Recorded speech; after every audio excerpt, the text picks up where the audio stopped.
bienvenue sur Unique et Libre, le podcast dédié aux femmes hypersensibles qui osent montrer au monde leur lumière. Je suis Jennifer, professeure de yoga, coach et entrepreneur holistique et ma mission est d'aider les femmes hypersensibles à refléter leur vérité, à prendre soin de la puissance de leur corps pour véhiculer leur puissance intérieure, afin de créer une vie d'abondance, d'harmonie et d'épanouissement. Une vie où elles sont libres d'être elles-mêmes et d'exploiter leur plein potentiel, grâce au yoga, au développement personnel et à différents outils holistiques. Alors c'est parti! Hello hello, j'espère que tu vas bien, je suis très heureuse de te retrouver, j'ai envie de te dire comme d'habitude, mais c'est tellement ça, mais vraiment plus particulièrement aujourd'hui.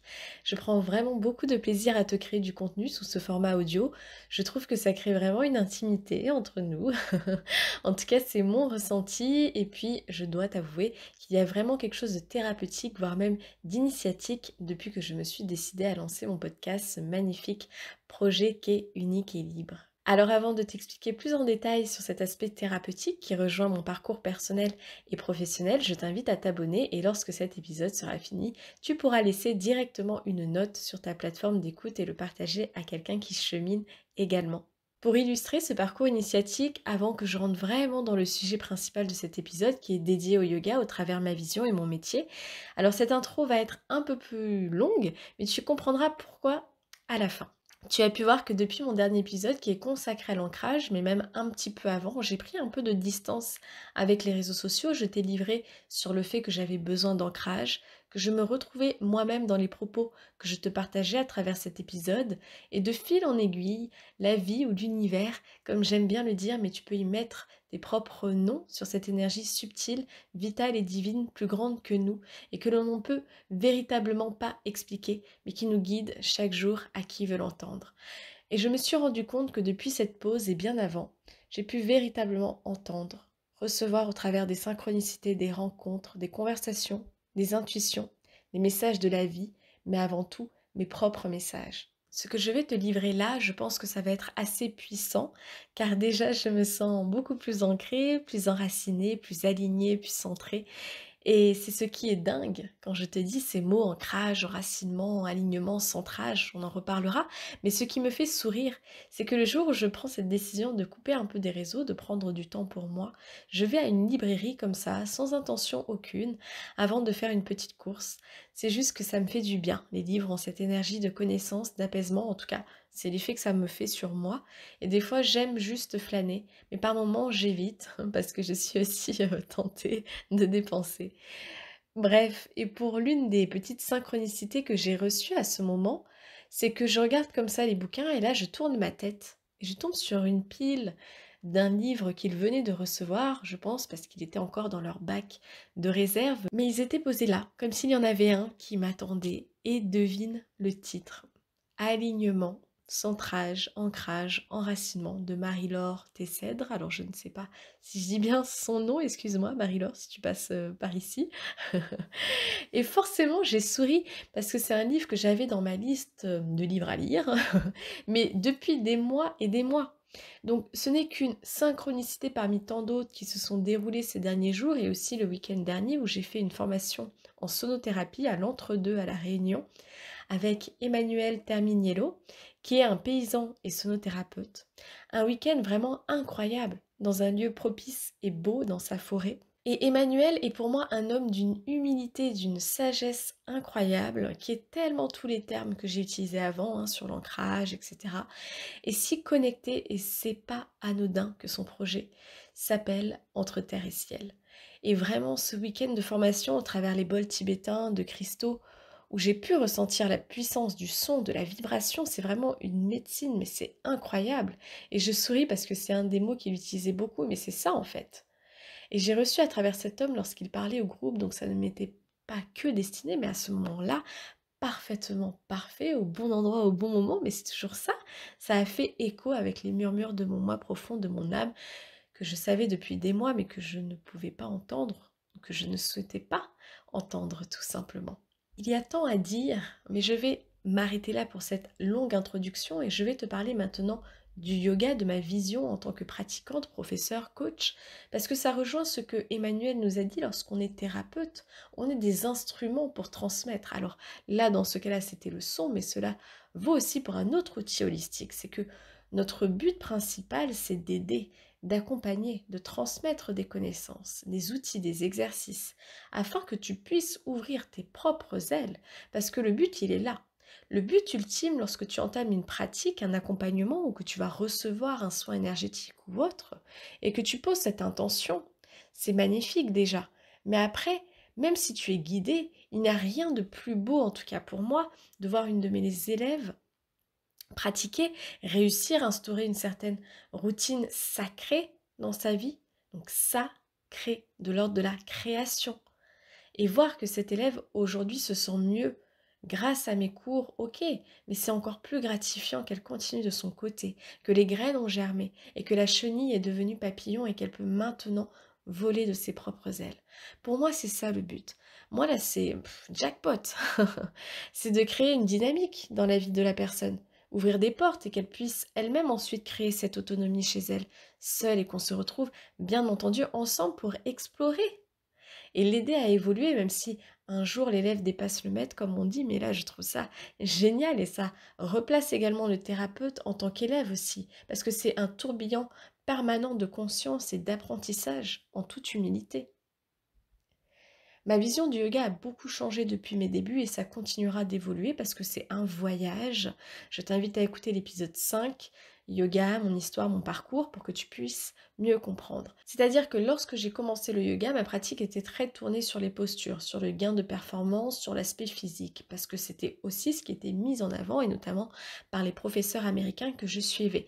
Même s'il y en avait quelques-uns que j'appréciais particulièrement, même encore aujourd'hui, comme Dylan Warner, par exemple, j'ai pu suivre quelques-uns de ses programmes et il apporte quand même cette philosophie du yoga, cette touche de connaissance de soi et de spiritualité, alors qu'il a une pratique physique extraordinaire et que c'est la première des choses que l'on voit sur son profil Instagram. Mais il jongle parfaitement entre les deux. Et ça, je le dis aussi dans l'épisode 5. C'est après que j'ai moi-même cheminé vers une pratique plus spirituelle et aussi de développement personnel ou de dépouillement personnel, parce qu'aujourd'hui j'en suis là. Je me dépouille et j'enlève jour après jour ces couches qui m'emmènent vers qui je suis, ce à quoi j'aspire aujourd'hui et me guident à entreprendre ce que je souhaite créer par mon métier, mais aussi ce que je veux impacter avec les autres. Pour moi, le yoga, c'est vraiment un outil d'éveil et de connaissance de soi, et j'insiste vraiment, ce n'est pas seulement un sport, comme certains le qualifient, c'est un guide, c'est un coaching, un accompagnement personnel où je suis mon propre élève et maître à la fois. Le yoga, c'est à qui le souhaite, parce que encore une fois, on n'est pas tous destinés à ouvrir cette porte, ok, et c'est très bien, il en faut pour tout le monde. Et tu n'es pas obligé de faire du yoga pour entamer ce cheminement, on est d'accord. Tu peux très bien avoir ton propre outil d'éveil à travers une autre pratique, la musique, la cuisine, l'art, l'apnée. Moi, j'utilise aussi le tarot. Enfin bref, que sais-je?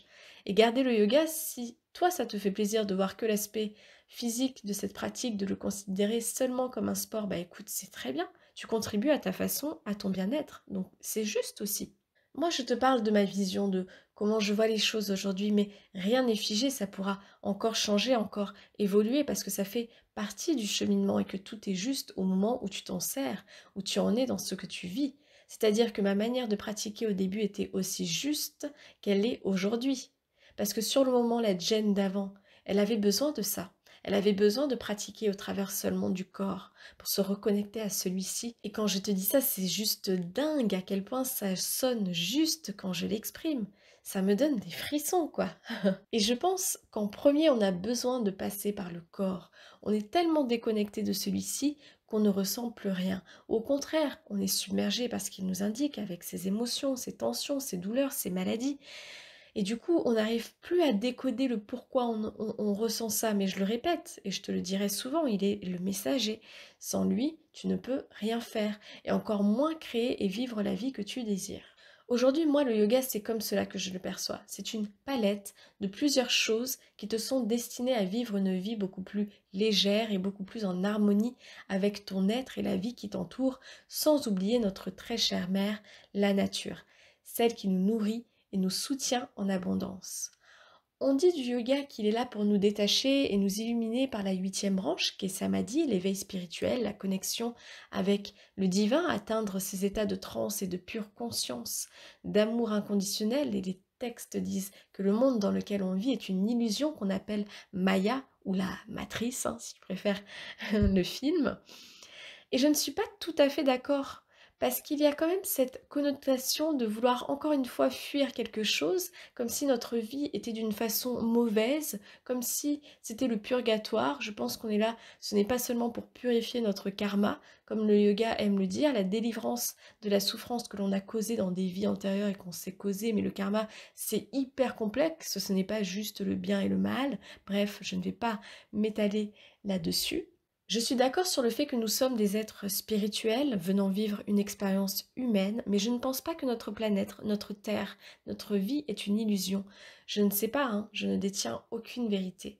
Je pense qu'il y a bien plus, bien entendu, mais je pense avant tout que l'illusion, elle est créée par nous-mêmes, par nos filtres, nos croyances, de croire que nous sommes encore séparés même sur cette Terre, et qu'il faudrait s'en détacher parce qu'on parle beaucoup du non-attachement dans le yoga, où il faudrait vivre sans attache aucune, au travers les expériences que l'on vit. Il y a une part de vérité là-dedans, car ce n'est pas le problème d'être attaché, c'est notre incapacité à laisser le flot de la vie circuler. C'est ça qui crée nos souffrances. Et si ce n'était pas le contraire, et si cette illusion ne la créons pas nous-mêmes, car après tout nous sommes ceux qui créent notre propre réalité, nos propres joies et nos propres malheurs. C'est nous qui nous sommes détachés de notre être puissant et illimité que l'on est, qui nous mettons dans un stress permanent du passé et d'un futur incertain, de regrets, de blessures de l'âme, alors qu'à chaque instant, la vie nous montre je suis là maintenant, je peux créer maintenant, je peux choisir. Et c'est ça l'illusion en fait. Et je l'ai déjà exprimé dans mon épisode 4 sur les pièges du dev perso et spirituel, de ne pas tomber dans une fuite de notre réalité. Si tu es là, c'est pour une raison. Donc vis en fait, parce qu'il est là le jeu, elle est là l'expérience, entre terre et ciel. Voilà l'essence pour moi du yoga, c'est de te connecter à ton corps, à ton ego, à ton mental, à ton enfant intérieur, à ton âme et à toutes les facettes de qui tu es, de comprendre que tout est juste. Tu es autant la lumière que l'ombre, tu es humain, tu vis, tu ressens, tu expérimentes et qu'il n'y a pas un but prédéfini à atteindre ni de comparaison à avoir. Ce que le yoga nous enseigne avant tout, c'est d'avoir cette compréhension et cette maîtrise du corps et de l'esprit, et surtout de l'esprit. Quand l'esprit a le contrôle, on devient l'esclave de soi-même, s'il n'est pas bien utilisé. Le yoga enseigne à le maîtriser, afin de devenir qui l'on veut et de mener la vie que l'on souhaite. C'est aussi simple que ça. Et j'en reviens sur la comparaison, parce que ça, c'est quelque chose que je retrouve par moments dans mes cours, surtout dans les premiers cours où on se compare sur nos capacités physiques, on regarde l'élève d'à côté, on commence à se dire «Ah, mais elle arrive à faire ça, et moi non, et je suis pas assez souple, et c'est difficile, bla bla bla bla». Je suis passée par là, hein. Mais maintenant, je suis fatiguée d'entendre que le yoga est seulement connoté à la souplesse, quoi. OK, je comprends, quand on ne connaît pas, on se dit c'est de la gymnastique douce, un truc de gonzesse, de bobo hippie perché. Ah, j'adore ces personnes-là, c'est agaçant, mais on ne peut pas vous en vouloir, vous ne connaissez pas. Donc, disclaimer, tu n'as pas besoin d'être souple pour faire du yoga. Encore une fois, le yoga, ce n'est pas seulement une pratique physique. Bon, j'espère qu'à la fin de cet épisode, tu l'auras compris, hein. La nana qui s'énerve, mais calme-toi, dis donc, t'es pas prof de yoga, zen tout le temps. Encore une fois, des préjugés que je vais déconstruire directement dans ce podcast. Je suis humaine, je vais en décevoir certains, désolée pour ceux qui me considèrent comme Jen la gourou, l'exemple Jen, qui est toujours positive, souriante, lumineuse, non et non. Je ne sais pas si c'est parce qu'on est devenu de plus en plus porté sur l'image avec les réseaux, la télé et tous ces médias qui veulent nous montrer que ce qu'ils ont envie de nous faire croire. Et ne l'oublie pas, je peux être qui je veux sur les réseaux, mais aussi dans la vraie vie. On porte tous des masques dans chacune de nos sphères, mais le but quand même c'est d'en avoir moins et d'oser se montrer authentique et vulnérable. Et c'est ce que je fais aussi dans mes cours, donc des fois je bafouille, j'oublie le nom d'une posture, je suis un peu plus fatiguée ou j'ai le corps qui ne suit pas. Et j'ose maintenant le dire, ou je rigole aussi de moi-même, parce qu'encore une fois je suis humaine et je n'ai pas la science infuse. Je continue d'apprendre et je continuerai d'apprendre. Déjà c'est ma nature, je suis curieuse, je suis autodidacte et j'aime tout simplement ça parce que c'est ça aussi qui est enrichissant dans cette vie. Donc même si je suis coach, je suis professeur de yoga, tu peux mettre le nom que tu veux et que oui, je suis d'accord, on est l'image de ce que l'on enseigne, surtout dans notre métier, parce que sinon on se sentirait vraiment illégitime, mais avant tout, je suis encore une fois humaine. Donc je suis comme toi, par moments je suis fatiguée, je vis aussi des choses difficiles dans ma sphère privée ou ma santé, je m'énerve, je suis triste parfois, j'ai aussi ma part d'ombre et par moments moi aussi je mets en doute mon travail, ma capacité d'entreprendre, parce que c'est pas quelque chose de facile d'être à son propre compte. Ok, on est face à nos doutes, à nos peurs, on a les peurs vraiment qui nous surmergent, il y a l'inconnu en permanence, mais on l'a choisi. Et par moments aussi, moi aussi, j'ai envie de moins travailler, et des fois j'ai juste envie de ne rien faire, d'avoir du temps pour moi seulement, parce que c'est un métier qui demande énormément d'énergie, et ça, il faut le savoir. C'est un métier où on donne en permanence, parce que de base, on est comme ça. Et en général, on l'est aussi dans notre vie privée, et ça nous oblige à nous protéger aussi, à mettre des limites. Et déjà, quand on a cette hypersensibilité, on a besoin d'avoir encore plus de repos. Aujourd'hui, je me rends compte que ça vaut aussi pour mon travail. Donc le fait d'avoir fait cette pause vraiment des réseaux, ça m'a énormément apporté.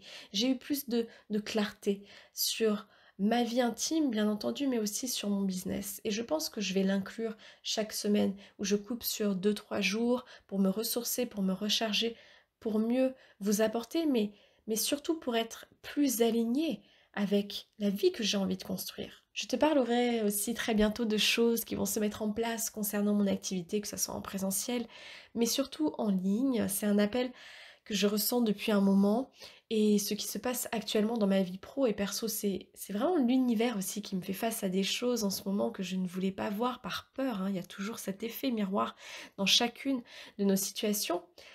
Mais je voulais pas voir par peur, mais aussi par confort. Mais aujourd'hui, il y a des choses qui ne résonnent tout simplement pas avec qui je suis véritablement et ce à quoi j'aspire. Mais je t'en parlerai au fur et à mesure, tu verras également par toi-même.